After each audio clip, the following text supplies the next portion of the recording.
Good evening, dear viewers. Welcome to the English News Bulletin here on Rwanda Television. I hope you had a good start of the week. Now let's kick off today's edition with the headlines.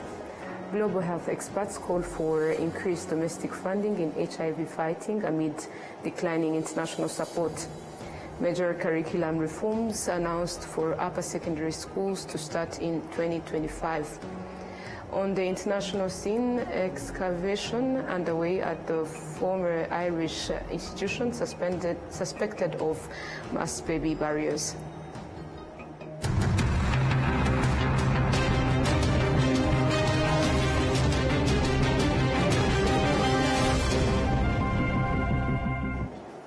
My name is Olive Nete. It's always a pleasure to have you on board. Now let's kick off the news in details. Experts at the International AIDS Conference stressed the urgent need for governments and civil society organizations to increase domestic funding for HIV and AIDS programs, particularly in the light of decreasing international support for the epidemic. We have more on this story. Young people remain one of the most affected groups globally, often delaying testing and treatment due to stigma and denial. In Rwanda, approximately 230,000 people live with HIV, with around 3,200 new infections annually and 2,600 AIDS-related deaths each year. Many affected individuals are still hesitant to seek testing and care. I came for testing and I was brave enough to tell myself that I needed to know my status. This is my first time testing for HIV. I feel afraid, but I know it's not a big deal. I usually go for testing and find that my health status is perfectly fine. The tests I am about to undergo include screening for various conditions, and even if I have malaria, they will perform all necessary exams so I can know my overall health. Representatives from the Global Fund announced a campaign to raise $18 billion for HIV, malaria and tuberculosis programs between 2027 and 2029, aiming to support the health of 23 million people and prevent new infections. Nuliet Kabanyana, Executive Director of the NGO Forum on HIV and AIDS, stressed the importance of increasing domestic funding to bridge the gap left by reduced international aid. So we are here to this event to discuss with the different partners, globally, regional, and country level, and come up with opportunities and strategies on how can we join the efforts to mobilize those resources. So we are here to discuss. We are calling on all the government globally to make sure that they support the Global Fund, and also we are calling on our government to continue supporting the Global Fund. We've seen the government of Rwanda championing in the previous replenishments, but we are again calling on our government to continue with that solidarity and the partnership, and also contribute to the Global Fund as it has done in the previous years. So this 8th replenishment of the Global Fund is happening in the challenging situation, but we all need to join efforts and make sure this is done. Rwanda was recognized in 2024 as one of the 5 countries globally to achieve the 95-95-95 targets, which means that 95% of people living with HIV know their status, 95% of those are on treatment, and 95% have suppressed viral loads.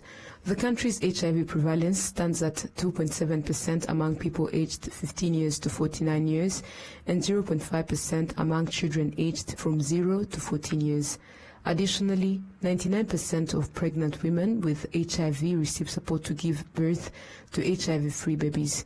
Dr. Sabin Sanzimana, the Minister of Health, emphasized that despite a decline in foreign aid, Rwanda's steadfast dedication has ensured the continued provision of HIV services.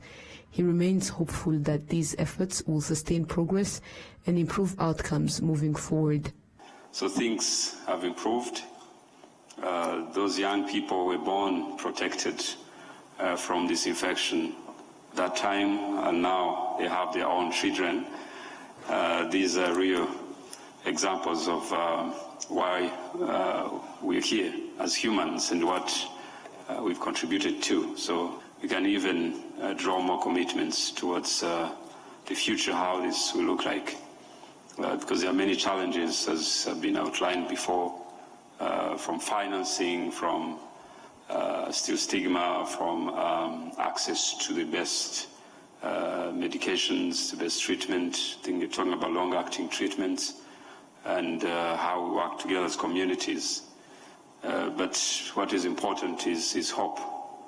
Is hope that even through these challenges we can still continue until the end of AIDS, because now it's possible, more than what we thought 15, 20 years back. Beatrice Christine, the president of the International AIDS Society, emphasized that this is a crucial time for scientific knowledge to deliver sustainable solutions to the HIV/AIDS challenge. It's deeply significant that this conference is taking place in Africa, the region most affected by HIV and where the impacts of funding cuts are being felt most acutely. Our press conference today is titled Breakthroughs Amid Crisis, the Future of HIV Innovation. Today marks a significant moment in the journey to expand choices and improve outcomes for people living with and vulnerable to HIV. New WHO guidelines, groundbreaking licensing agreements, and promising research signal that long-acting HIV prevention and treatment are moving closer to becoming part of everyday care. The conference held in Kigali amid ongoing challenges faced by Africa serves as a critical platform to explore new opportunities for combating HIV and improving access to care. Over 3,000 participants attended the 5-day event, which follows last year's conference in Germany and precedes next year's scheduled meeting in Brazil. Moving ahead, officials from the Ministry of Health have provided explanations regarding the delayed payment of bonuses to hospital staff, the inefficient management of ambulance services, and the measures in place to address the shortage of healthcare workers. These clarifications were given to members of the Parliamentary Public Accountants Committee, which oversees the use of public funds and assets. Adam Squizera takes us more. The permanent secretary in the Ministry of Health, Dr. Zakei Yakaremye, explained to the PAC members that the delays in paying bonuses to the hospital staff were primarily due to the fact that these bonuses were normally processed at the end of each quarter. The PBF regulations state that at the end of each quarter, all hospitals are required to compile and submit their billing statements to the ministry. These bills are then to be paid within 45 days of their submission. However, the Auditor General calculated the delay starting from the end of the quarter rather than from the date the bills were submitted. Committee members also raised concerns about the shortage of healthcare workers and operation of health posts. The Auditor General's report highlighted a major concern regarding health posts, specifically that 87 of them are currently idle and not operating as intended. The acting head of clinical and public health, Dr. Atanas Rukundo, said that the ministry has a strategy to increase the number of nurses, particularly through associate nursing program. The number of idle health posts initially highlighted as 87 has now decreased to 67. Some of them operate at least 3 out of 7 days. To fully address this gap, we put in place strategies aimed at tackling the shortage of healthcare workers. One key strategy is the associate nurse program. Last year, 233 graduates from this program were deployed and currently in service. This number will increase to 438. So far, we have 18 schools offering this program, and we expect to graduate nearly 1,000 associate nurses this year.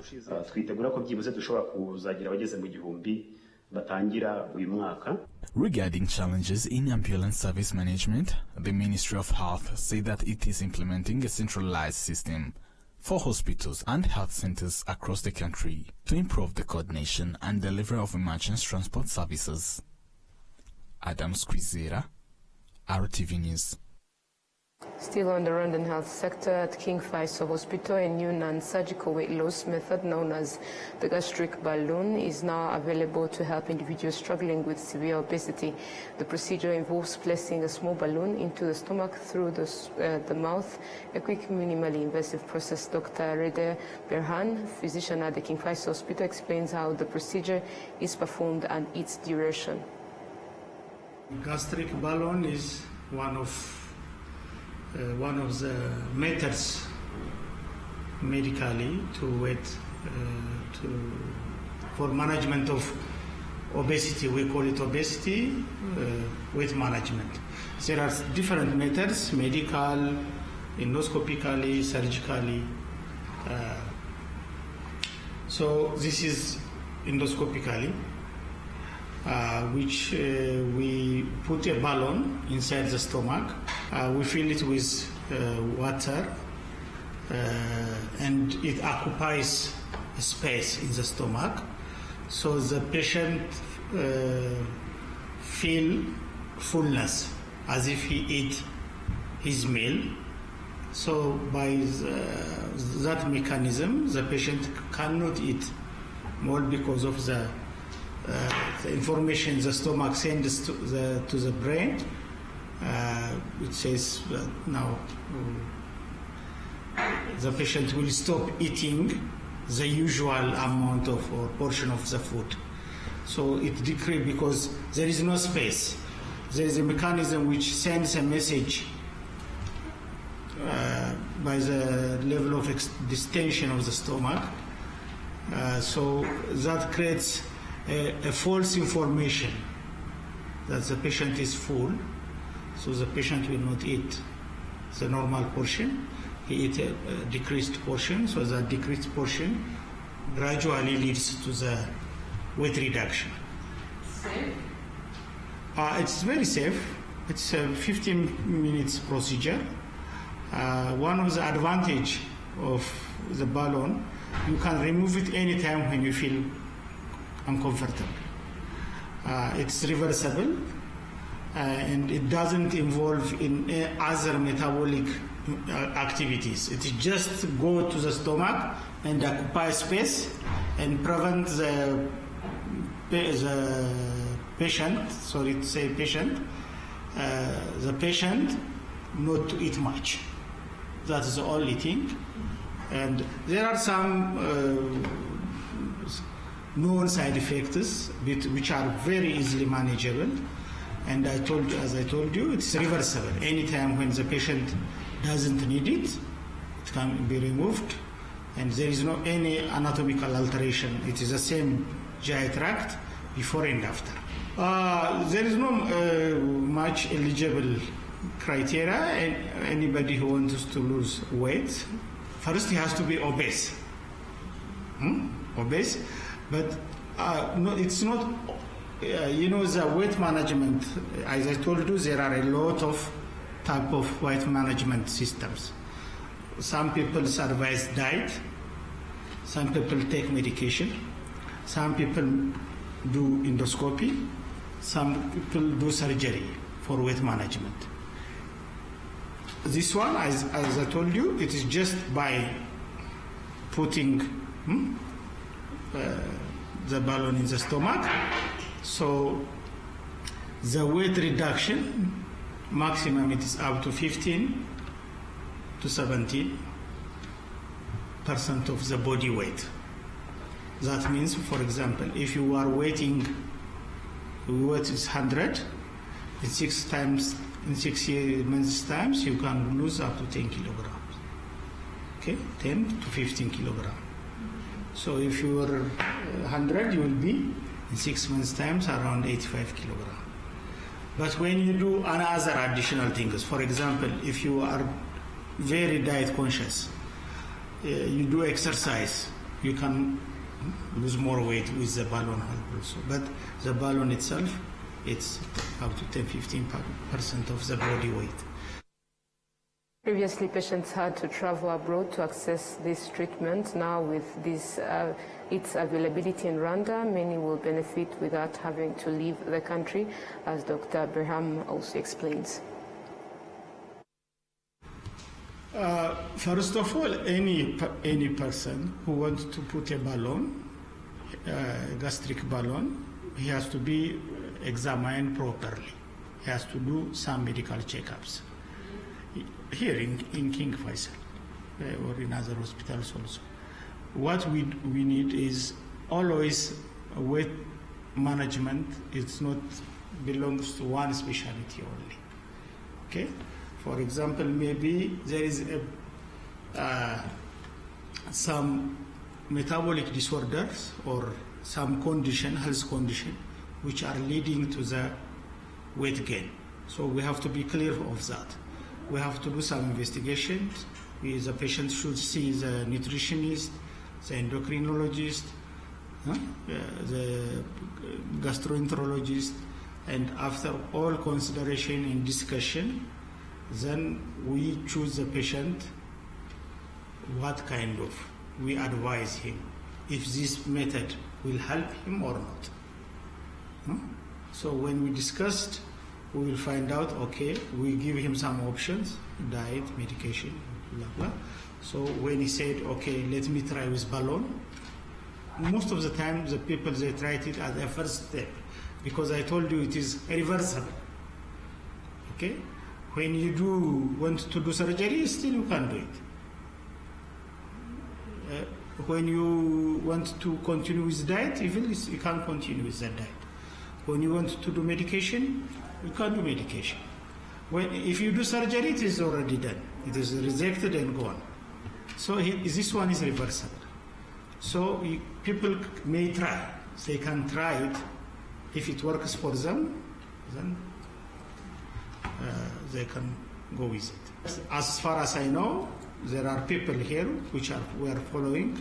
They were going for this procedure to Kenya, some of them to Uganda, Turkey. Most of them, they go to Turkey for this procedure, but now it's available here. We can do it. Medical experts warn that untreated obesity can lead to serious health complications such as type 2 diabetes, high blood pressure, and fatty liver disease, which may cause yellowing of the skin and eyes and pain in the upper abdomen. With this new service, King Faisal Hospital is expanding local access to modern, effective obesity treatments and bringing hope to those looking for safer weight loss options.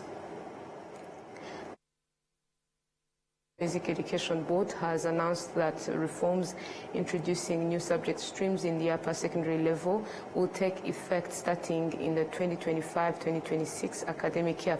As part of these changes, students will begin classes at 8 sharp a.m. instead of previous 8:30 a.m. The reforms also include a new system for overcrowded primary schools for lower primary P1 to P3. Students will attend in shift, some in the morning and others in the afternoon, to ease congestion in the classrooms. The reforms were well received by school administrators, where previously separate streams have now been consolidated into three main options: mathematics and sciences, humanities and languages.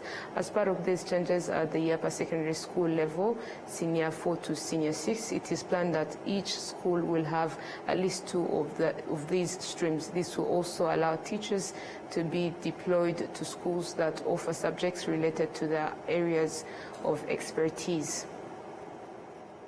Moving ahead, the Ministry of Youth and Arts is urging young people to recognize that work is what gives a person dignity, and that living without working is a way of missing out on opportunities the government has created to help them find employment. A recent report from the Parliamentary Committee on Education, Technology, Culture and Youth revealed that 28.4% of youth who are able to work show no motivation to pursue employment. The Minister of Youth and Arts, Dr. Jean-Lepo Abdallah Utumatkwishima, has noted that the government has implemented several strategies to address this issue. NEET is a category of youth that is not in employment, in education, nor in training. These are young people who belong to both categories, those who are educated or those who are not educated. they have lost the confidence and the will to look for jobs, mainly because of different reasons. We have young people who have been indulged in alcohol, excessive alcohol drinking and drug abuse. Even if they have done university, they lost the will to look for jobs. They wake up every morning doing nothing and consume their parents' money or any other,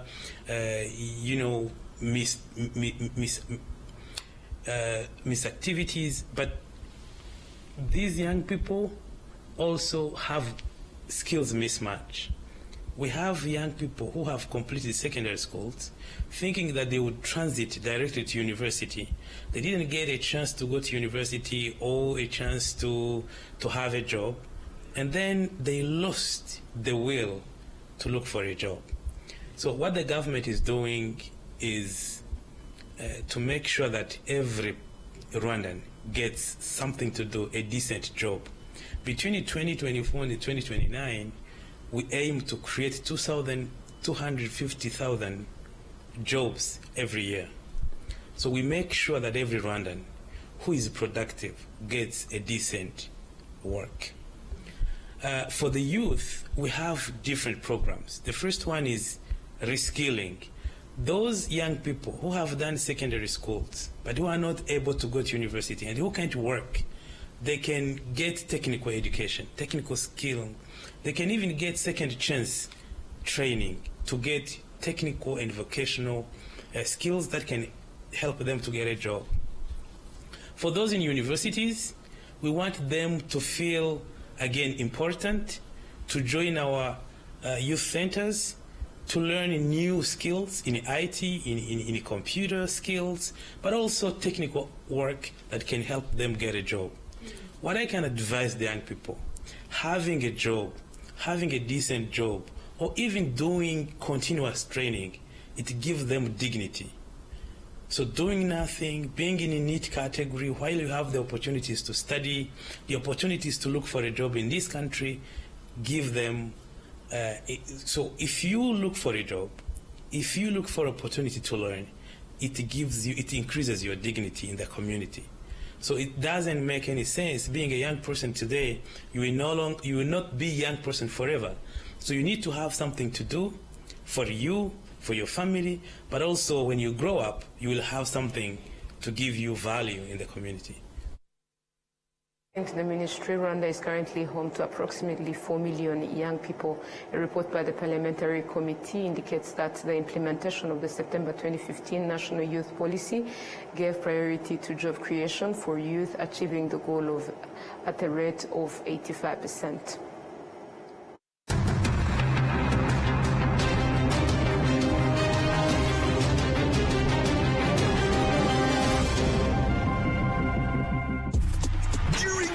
Moments. Laying hooks.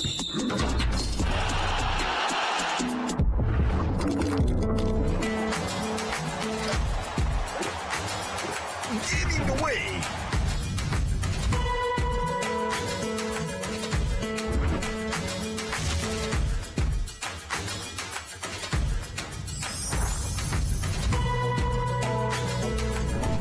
Making moves.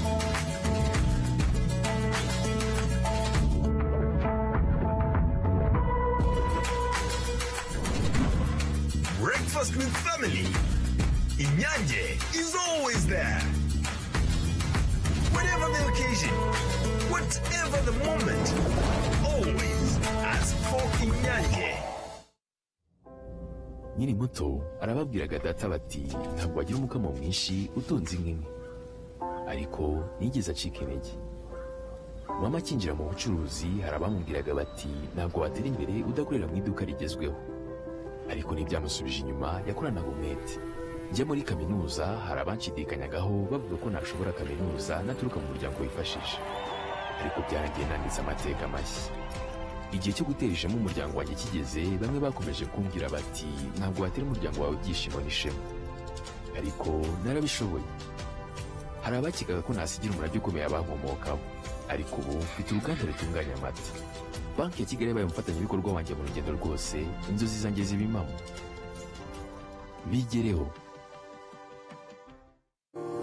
nk'umuyobozi wa sosiyete turakwibutsa ko buri sosiyete isabwa n'itegeko kubika ibitabo bya sosiyete ndetse no gushyikiriza RDB amakuru abikubiyemo. Ibyo bitabo birimo igitabo cy'abanyamigabane, icy'abagenewe inyungu ku migabane, inyandiko y'amakuru ya sosiyete, ibaruramari ngarukamwaka n'izindi. Gutanga amakuru y'ugenewe inyungu ku migabane wanyura kuri bo.rdb.rw, naho gutanga izindi nyandiko ukanyura kuri org.rdb.rw.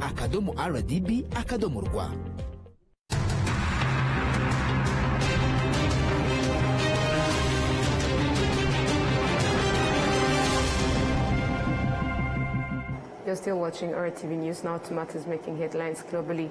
Forensic excavation has begun at a site in western Ireland where almost 800 babies are thought to be buried. It used to be a home for babies and unmarried mothers. Al Jazeera unpacks. There's little left of the Catholic mother and baby home in Tuam, destroyed in the 1970s and replaced by a housing estate and a children's playground. What lies beneath that forensic excavations may soon bring to light are mid-20th century horrors carried out in the name of religious virtue and the bond between church and state. Nobody cared. Nobody cared. At least now they're being heard. Anne Corrigan's brothers John and William were brought to the home run by an order of nuns, their mother unmarried, their very existence considered a sin. That is John's birth certificate. She believes John likely died there of neglect and that William was adopted against her mother's will, as many thousands were. The children have been crying for a long time and they're now being heard. And they were sentient beings, and in life they got no human rights, as did their mothers, and they got no dignity. Like Anne, Susan Lohan has dedicated much of her adult life to discovering the truth, this time about herself. It shows my original name, Elizabeth Mary, which most people cannot take for granted, most adopted people, because many of them have been lied to in an effort to kind of further muddy the waters about their origins. Forcibly separated from her mother by the nuns, Susan was given up for adoption. It took 20 years to get them to release this crucial document, her birth certificate. The Church, the Catholic Church, set itself up above government, above scrutiny, and unfortunately scandals like Tuam will illuminate just how they abused that power and how the government gave them that power and walked away. Behind these gates, effectively a crime scene in the middle of a housing estate, a significant page is about to be turned in the search for the remains of almost 800 children malnourished and mistreated while in the care of the Catholic Church, whose bodies are believed to have been dumped into a disused sewage tank here. The Irish government made a formal state apology in 2021 after an inquiry found that in all 9,000 children had died in 18 institutions. An estimated 100,000 babies were removed from their mothers and given up for adoption, many sent abroad. The horrors of Tuam, then, are only the start. Jonah Holt, Al Jazeera, Tuam, County Galway. Tomorrow news, Australian Prime Minister Anthony Albanese has arrived in Beijing ahead of the talks with Chinese President Xi Jinping. The talks aims to broaden economic cooperation with China, which is Australia's top trading partner, while taking into account the security concerns of its population. Al Jazeera once more. At this steakhouse in Beijing, one ingredient takes center stage: Australian beef.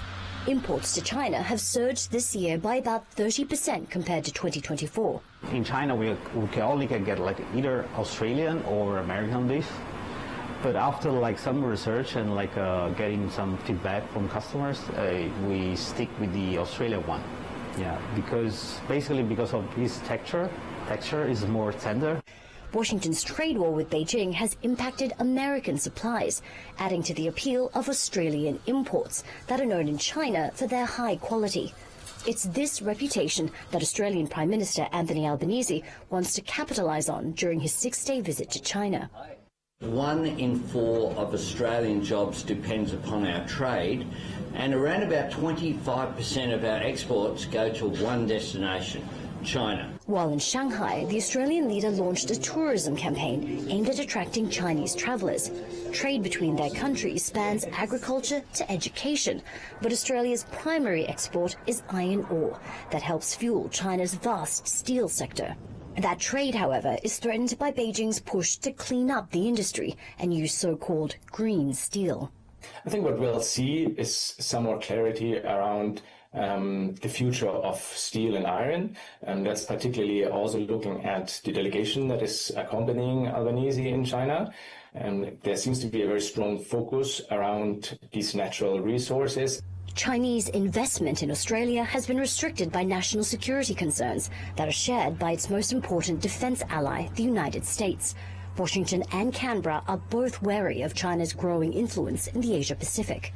Prime Minister Albanese is expected to meet with Chinese leader Xi Jinping in Beijing and must walk a difficult tightrope in balancing Australia's economic interests with its security concerns. Expanding business ties may be his goal, but behind the scenes are disagreements over China's military activities in the region and its detention of Australian nationals due to spying allegations. But for those in China with an appetite for Australian goods, Albanese's visit is good news. They're hoping it will ensure a steady supply to satisfy local demand. Katrina Yu, Al Jazeera, Beijing. And this brings us to the end of tonight's bulletin, but before we leave, a reminder of the top stories that made the edition.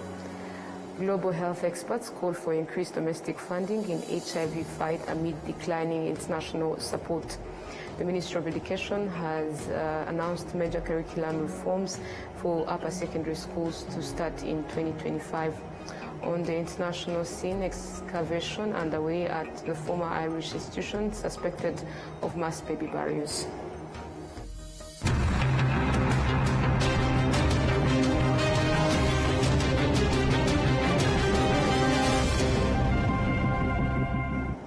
And that marks the end of the bulletin. On behalf of the entire news team, we thank you for joining us. On behalf of the team, good night and have a great week ahead.